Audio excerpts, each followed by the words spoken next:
Qapalı saxlanma şəraiti yoluxucu xəstəlik riskini necə artırır? Bilirsiniz, heyvanların yoluxucu xəstəliklərinin, eləcə də quşların yoluxucu xəstəliklərinin böyük bir qrupu olan infeksion xəstəliklərin müəyyən bir qrupu kontakt yolundan, təmas yolundan yayılır. Məsələn, tutaq ki, biz deyirik, respirator tənəffüs aparatının yoluxucu xəstəlikləri, infeksion xəstəlikləri, məsələn, vərəm xəstəliyi, yaxud da deyək ki, dəri və onun törəmələrinin xəstəliyi, trikopitiya, mikrosporiya, quşlarda fabus xəstəliyi kontakt yolundan xəstələrdən sağlam fərdlərə sirayət edir. Eyni zamanda quşçuluqda, məsələn, biz deyirik ki, klasik taun, Asiya taunu, Newcastle xəstəliyi və s. xəstəliklər belə olan halda, sıx olanda, heyvanlar sıx şəraitdə, quşlar sıx şəraitdə saxlanan zaman xəstəlik törədiciləri, xəstəliyin daşıyıcılarından, aidiyyatı olan heyvanlardan, quşlardan xarici mühitə atılır.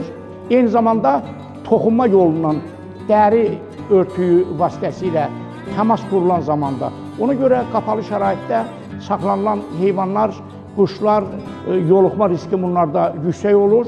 Təbii halda ona görə də biz heyvandarlıq və quşçuluq təsərrüfatlarında epizootiya əleyhi tədbirləri zamanında həyata keçirməliyik ki, real ola biləcək təhlükədən biz kənar olaq.